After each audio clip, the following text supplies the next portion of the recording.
आपके सामने मैं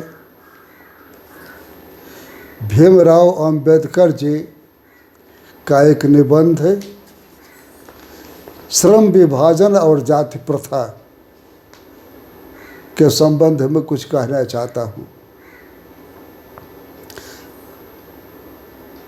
डॉक्टर भीमराव अंबेडकर भारत के उन महान लोगों में एक माने जाते हैं जिन्होंने देश के नवनिर्माण के लिए बहुत कुछ किया। अभी यहाँ तक कि आपका जो संविधान है, जिसकी विशेषताओं में कहा जाता है कि यह विश्व का सबसे बड़ा संविधान है, इसकी रचना में भी उन्हीं का अहम योगदान रहा है। यहाँ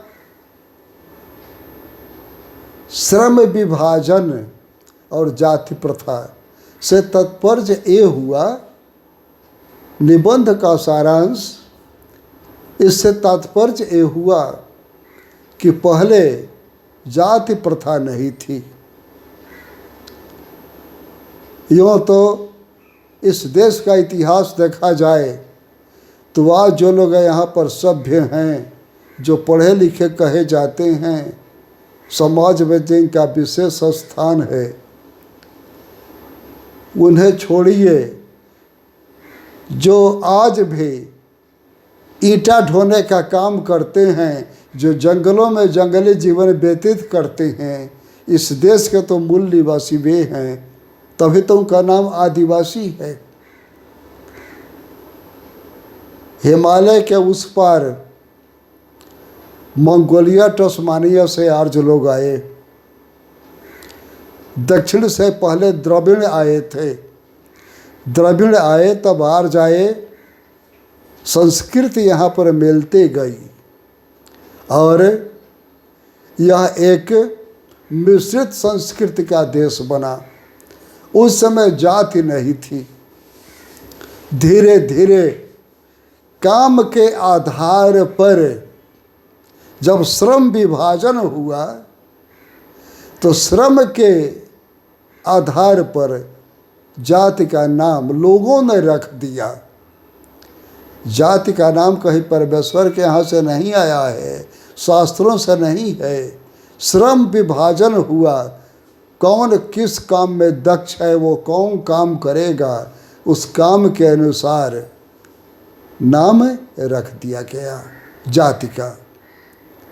अंबेडकर का यह जो निबंध है जातियों में विद्वेष फैलाने के लिए नहीं है, इसलिए यह महत्व का निबंध है कि हम किसी जाति के हों, समाज के भलाई में अगर हमारा योगदान है तो हमारी जाति उत्तम है, चाहे किसी जाति के हों। रचनात्मक कार्य के लिए ही तो जाति है। इसीलिए अब चाहे कविता का अध्यापन हो या गद्य का अध्यापन, इसमें एक पुराना नियम है, आदर्श वाचन करके लोग कहते हैं कि कविता के शब्दों को जानना, शब्दों का अर्थ जानना समझना जरूरी होता है। फिर भी कविता का भाव शीघ्र स्पष्ट हो जाता है, कभी कभी गद्य का भाव स्पष्ट नहीं हो पाता। तो गद्य के अध्यापन के लिए पहले उसका आदर्श वाचन, ताकि छात्रों को यह महसूस हो सके कि हम किस शब्द का उच्चारण कैसे करेंगे। दूसरी बात कि उच्चारण से ही वाक्यों का भाव प्रकट होता है। तो आपके सामने मैं एक एक 10-10 पंक्ति एक एक पारा पढ़ के और उसके मुख्य भाव को स्पष्ट करता जाऊंगा, ताकि आप जान सकें कि लेखक का अंतर्निहित उद्देश्य क्या है। यह विडंबना की ही बात है कि इस युग में भी जातिवाद के पोषकों की कमी नहीं है। इसके पोषक कई आधार पर इसका समर्थन करते हैं। अम्बेडकर जातिवाद के विरोधी नहीं थे, विरोधी थे जातिवाद के पोषकों की। अब देखते हैं ना कि कुछ जातियां जो समाज में बन गई हैं, आज भी कुछ लोग जात के नाम पर किसी की खिल्ली उड़ा देते हैं। तो प्राचीन काल में जब श्रम विभाजन हुआ तो जैसे कि चमड़े का काम करने वाला चर्मकार कहा गया, घड़े का काम करने वाला कुंभकार कहा गया, वही शब्द बिगड़ के चमारा कुम्हार बन गए। तो कुछ लोग इन शब्दों का गलत अर्थ लगा के इस पर खिल्ली उड़ाते हैं। तो जातिवाद के वैसे पोषकों का अम्बेडकर विरोध करते हैं, जात का विरोध नहीं करते। समर्थन का एक आधार यह कहा जा सकता है कि आधुनिक सभ्य समाज कार्य कुशलता के लिए श्रम विभाजन को आवश्यक मानता है। कार्य कुशलता के लिए श्रम विभाजन को आवश्यक माना गया, क्योंकि सभी व्यक्ति हर कार्य में कुशल नहीं होते। जिस काम में जो कुशल था उसे उसी जाति में रखा गया। जैसे मुझे यहाँ पर जाति से मतलब नहीं, एक उदाहरण मैं केवल देना चाहता हूँ। आपके सामने एक जाति है कुशवाहा। कैसे बना? जब श्रम विभाजन हुआ अति प्राचीन काल में, तो यज्ञों में कुश लाने का जो काम करते थे, कुश एक प्रकार का खर है जो हर यज्ञ में उसकी बड़ी ज़रूरत होती है। जो कुश लाने का काम करते थे तो वाहक माने लाने वाला, वाहक माने लाने वाला, तो जो कुश को लाता था वह कुशवाहा कहा गया यज्ञ के लिए। और कुश चूँकि नुकीली घास है, उंगली में चुभ जाती थी, तो उसको जो उखाड़ता था उसको कुशल कहा गया। आज किसी काम में जो निपुण है वो कुशल कहा जाता है। तो पहले श्रम विभाजन के आधार पर ही जातियां बनी। कार्य कुशलता को देख के जातियां बनी। चूँकि जाति प्रथा भी श्रम विभाजन का ही दूसरा रूप है, इसलिए इसमें कोई बुराई नहीं है। काम जिस व्यक्ति के जिम्मे जो सौंपा गया वैसी उसकी जाति का नाम पड़ गया। अगर वह व्यक्ति वही कार्य करता है तो उसके जाति में बुराई कहाँ है? जो काम करता है वैसा नाम है।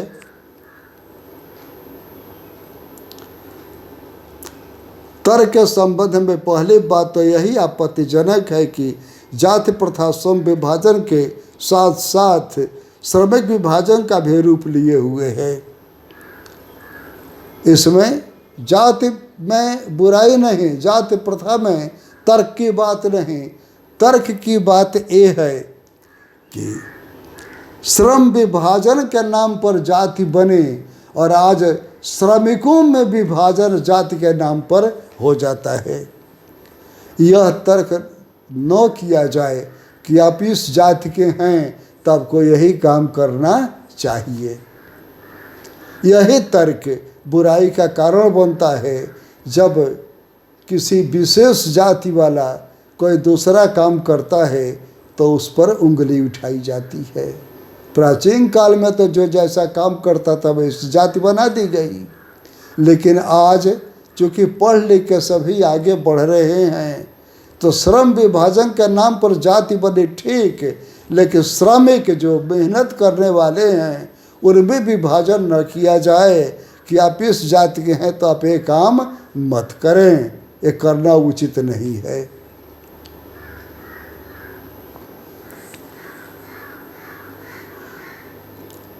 श्रम विभाजन निश्चय ही सभ्य समाज की आवश्यकता है। परंतु किसी भी सभ्य समाज में श्रम विभाजन की व्यवस्था श्रमिकों के विभिन्न वर्गों में अस्वाभाविक विभाजन नहीं करती। भारत की जाति प्रथा की एक और विशेषता यह है कि यह श्रमिकों का अस्वाभाविक विभाजन ही नहीं करती, बल्कि विभाजित वर्गों को एक दूसरे की अपेक्षा ऊंच नीच भी करार देती है, जो कि विश्व के किसी भी समाज में नहीं पाया जाता। सभ्य समाज में यही होना चाहिए कि श्रमिकों के बीच श्रम के आधार पर जो जाति है उसमें उनका अपमान नहीं हो। अपने देश में डॉक्टर अंबेडकर के अनुसार अपने देश में जाति प्रथा के नाम पर श्रमिकों का अस्वाभाविक विभाजन हो जाता है, और यही नहीं, विभाजित वर्गों को ऊंच नीच के रूप में देखा जाता है, जबकि विदेशों में ऐसा नहीं होता। मैं जाति का नाम लेना नहीं चाहता, लेकिन ये बताया जाए कि चमड़े के फैक्ट्री में, जूते के कारखाने में काम करने वाला और वही लोहे के कारखाने में काम करने वाला, अगर ये ज़रूरी है कि जो चमड़े का कार्य करे, जो जूता बनाने के फैक्ट्री में काम करे या उसके उद्योग में लगा रहे, और जो लोहे का काम करता है उन्हें चमार और लोहार ही कहा जाए? नहीं। समाज के किसी वर्ग के लोग इस कार्य को कर सकते हैं, परंतु अपने देश में यह एक कमी है कि उस काम करने वाले की जाति को ऊंच और नीच के रूप में देखा जाता है। डॉक्टर अंबेडकर का विरोध इसी बात पर है कि यह ऊंच नीच का भेदभाव न होना चाहिए। श्रम विभाजन आवश्यक था, श्रम विभाजन के अनुसार जाति बन गई, वो आपत्ति की बात नहीं थी, लेकिन उसको ऊंच नीच न समझा जाए, यही उनका मूल उद्देश्य है। जाति प्रथा को यदि श्रम विभाजन मान लिया जाए तो यह स्वाभाविक विभाजन नहीं है, क्योंकि यह मनुष्य की रुचि पर आधारित नहीं है। अगर यह मान लिया जाए कि तुम इस जाति के हो और यह जाति इसी काम के लिए बनी है, यह उचित नहीं है, क्योंकि यह उनके उस मनुष्य के रुचि पर आधारित बात नहीं न है।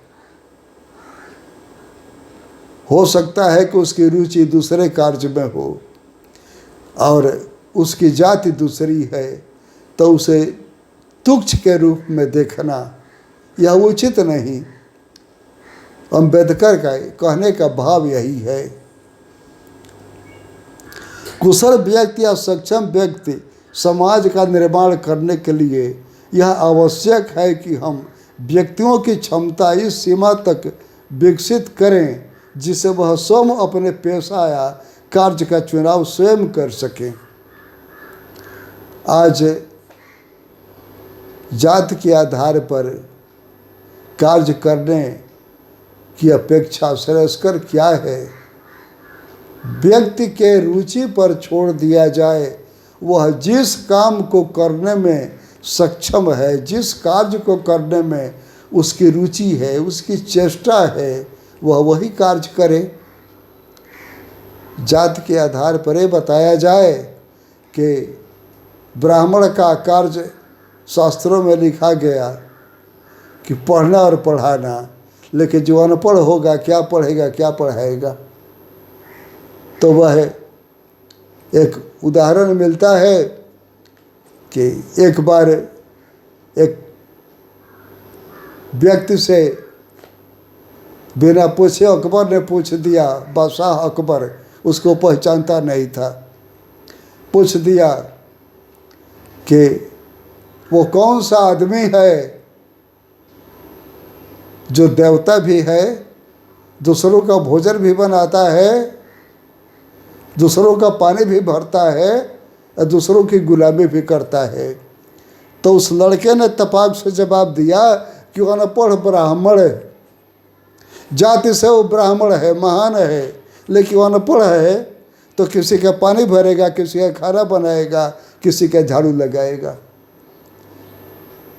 तो एक उचित जवाब तो ये भी मिला कि जाति से क्या हुआ, जैसी क्षमता होगी, जैसा कार्य होगा, उसी के अनुसार जाति बन जाएगी। अम्बेडकर का यही विचार है कि जाति के नाम पर ऊंच नीच समझना। एक बात मैं आपको बता दूं कि डॉक्टर भीमराव अम्बेडकर महार जाति के थे।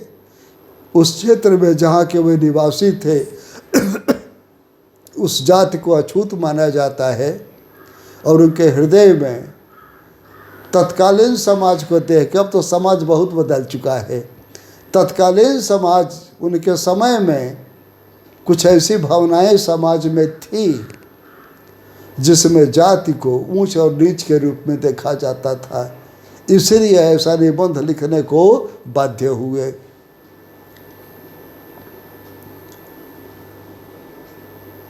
इस सिद्धांत के विपरीत जाति प्रथा का दूषित सिद्धांत यह है कि इससे मनुष्य के प्रशिक्षण अथवा उसकी निजी क्षमता का विचार किए बिना दूसरा ही दृष्टिकोण, जैसे माता पिता के सामाजिक स्तर के अनुसार पहले से ही, अर्थात गर्भधारण के समय से ही मनुष्य का पेशा निर्धारित कर दिया जाता है। मनुष्य की क्षमता को देख करके, उसकी रुचि को देखकर, उसकी लगन को देखकर उसका काम निर्धारित हो, यही उचित है। और बहुत दुख के साथ अम्बेडकर को यहाँ कहना पड़ता है कि बालक अभी गर्भ में ही है, तब तक उसकी काम का निर्धारण हो जाता है कि हरिजन का लड़का होगा तो हर चलाएगा। इन्हीं बातों का उन्हें विरोध है, अन्यथा उन्हें अन्य किसी बात पर कोई अफसोस नहीं।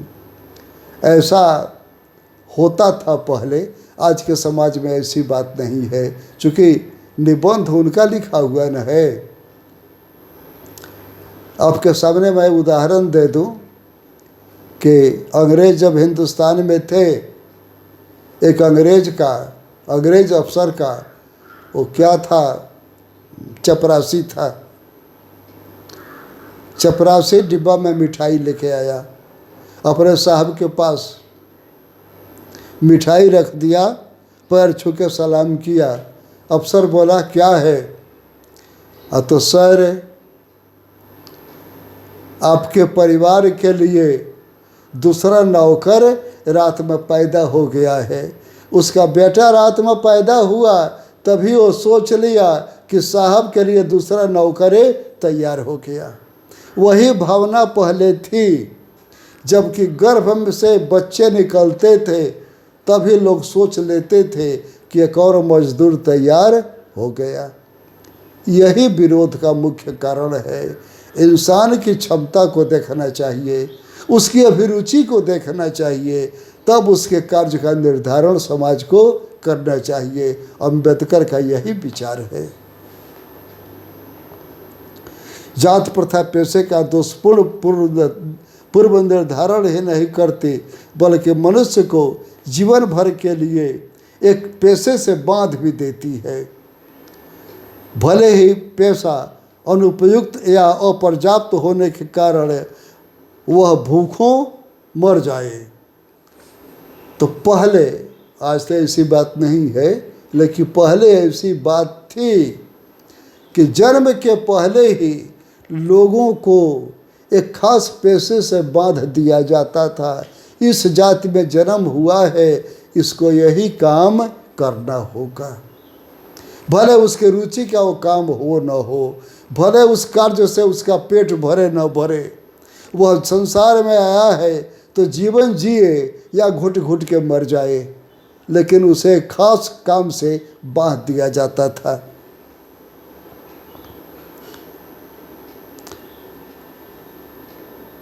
आधुनिक युग में यह स्थिति प्राय आती है, क्योंकि उद्योग धंधों की प्रक्रिया व तकनीक भी में निरंतर विकास और कभी कभी अकस्मात परिवर्तन हो जाता है, जिसके कारण मनुष्य को अपना पेशा बदलने की आवश्यकता पड़ सकती है। और यदि प्रतिकूल परिस्थितियों में मनुष्य की अपना पेशा बदलने की स्वतंत्रता न हो तो इसके लिए भूखों मरने के अलावा क्या चारा रह जाता है।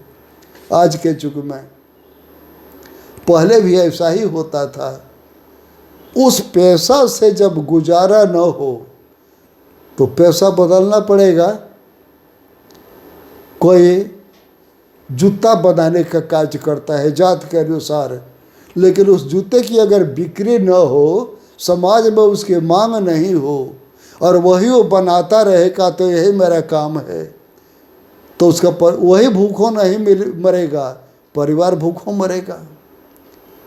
तो बाध्य होकर उसे अपना पेशा बदलना ही होगा, और वह अपना पेशा बदले और समाज अगर इसका विरोध करे तो अवश्य दुख की बात है।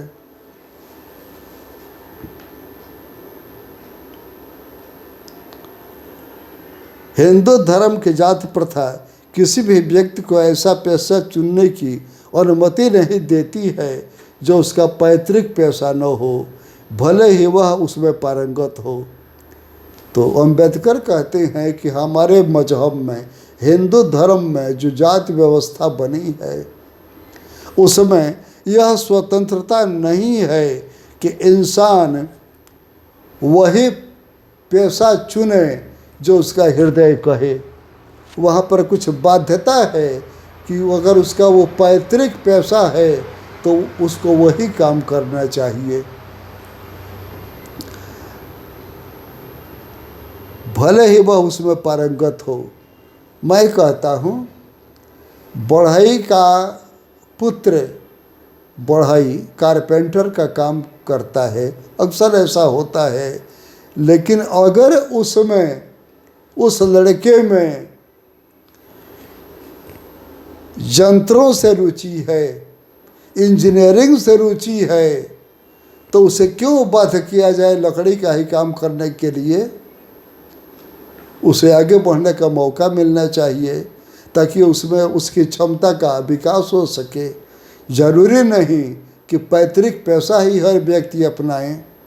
जिसमें जैसी क्षमता हो, उसकी जैसी इच्छा हो, जिसमें उसकी आत्मा का विकास हो सके, जिसमें उसके कला कौशल का विकास हो सके, वैसा पेशा चुनने के लिए हर इंसान को स्वतंत्र होना चाहिए।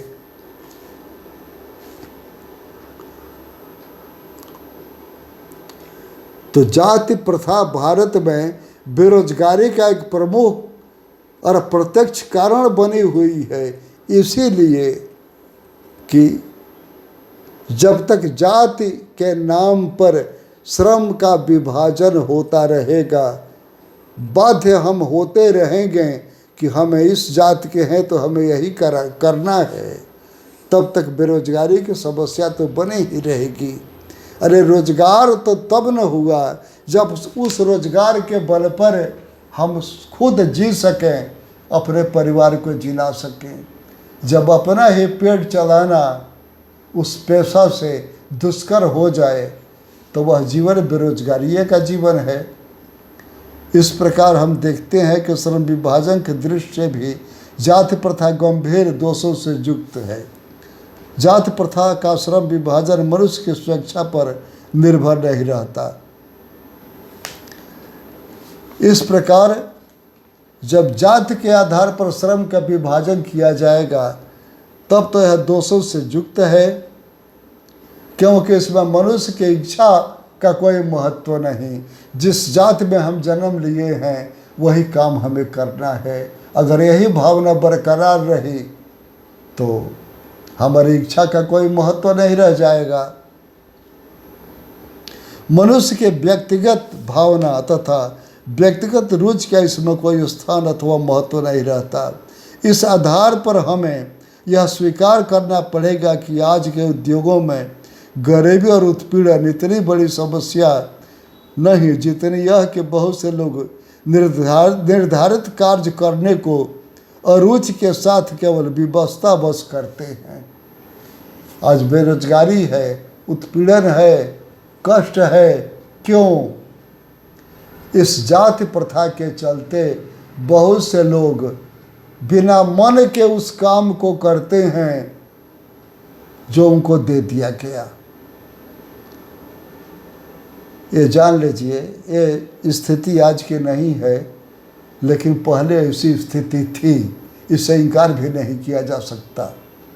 जिनको उस काम में इच्छा नहीं हो, ऐसी भावना क्यों प्रकट किया अम्बेडकर ने? ऐसी बात उनके कलम से क्यों उकेरी गई? कारण कि वैसे जाति में उनका जन्म हुआ था जहाँ पर साफ सुथरा रहने की इच्छा रखने वाले लड़के को भी, जहाँ पर स्कूल कॉलेज में जाके पढ़ने वाले लड़के को भी मरे हुए मवेशी की लाश को उठाना पड़ता था। उस स्थिति में तो हृदय में विद्रोह होना स्वाभाविक है।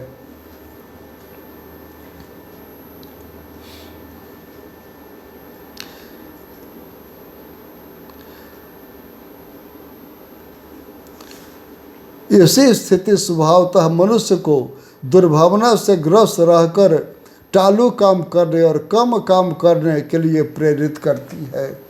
रुचि के अनुसार जब काम न मिले, जब इच्छा के प्रतिकूल काम मिले, तो क्या होगा? वह आदमी मन से उस काम को न करेगा, उसको टालेगा, किसी तरह समय काटेगा, तो न उत्पादन बढ़ेगा, न काम का विकास होगा, न उस मनुष्य के आत्मा का विकास होगा।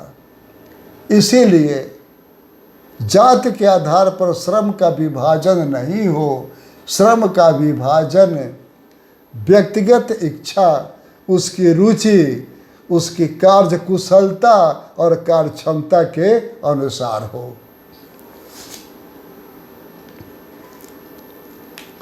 ऐसी स्थिति में जहाँ काम करने वालों का न दिल लगता हो न दिमाग, कोई कुशलता कैसे प्राप्त की जा सकती है?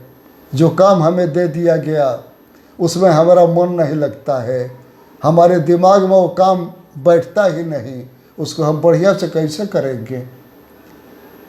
किसी को यंत्र चलाने को दे दिया गया और वह शिक्षक बनना चाहता था, तो बिना मन के मशीन चलाएगा, हो सकता है कहीं अपना हाथ पांव काट ले उसमें। अतः यह निर्विवाद रूप से सिद्ध हो जाता है कि आर्थिक पहलू से भी जाति प्रथा हानिकारक प्रथा है। क्या मनुष्य की स्वाभाविक प्रेरणा, रुचि व आत्मशक्ति को दबाकर उन्हें अस्वाभाविक नियमों में जकड़कर निष्क्रिय बना देती है।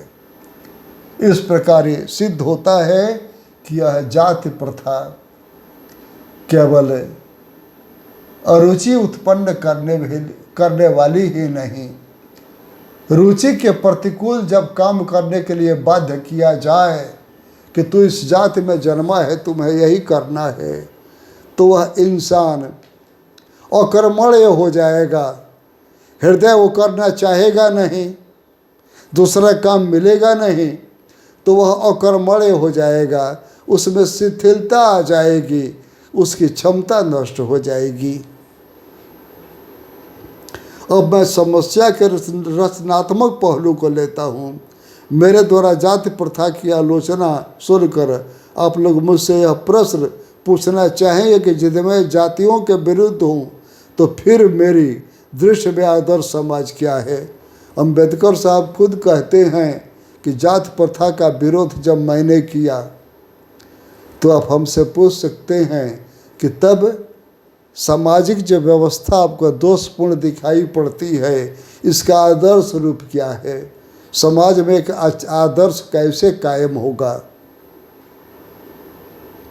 मेरा उत्तर होगा कि मेरा आदर्श समाज स्वतंत्रता, समता, भ्रातृत्व पर आधारित होगा।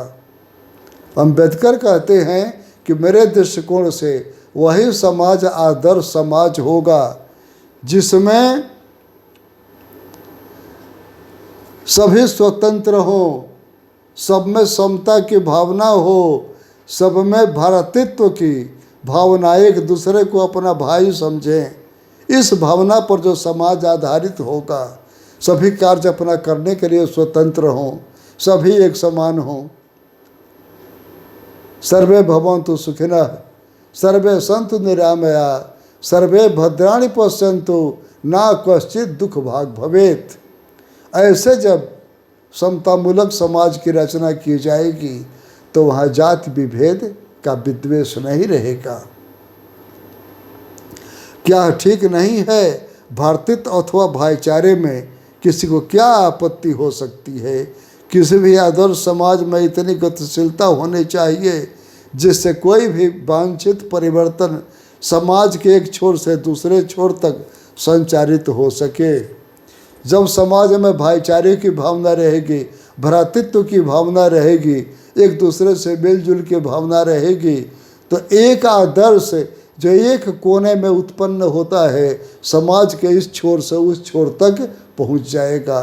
एक अच्छाई जो एक जगह पर देखने में आती है, वो अच्छाई धीरे धीरे पूरे समाज में फैल जाएगी।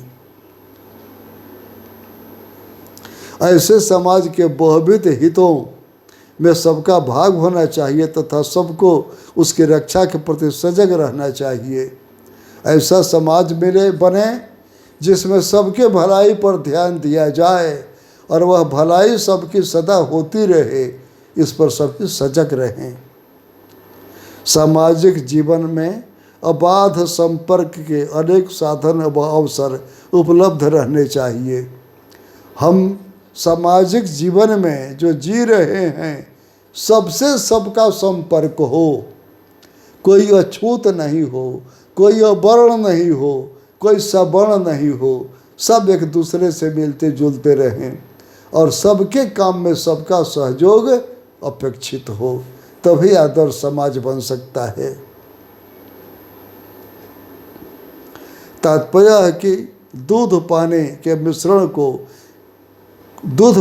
मिश्रण की तरह भाईचारे का ये वास्तविक रूप है। इसी का दूसरा नाम लोकतंत्र है।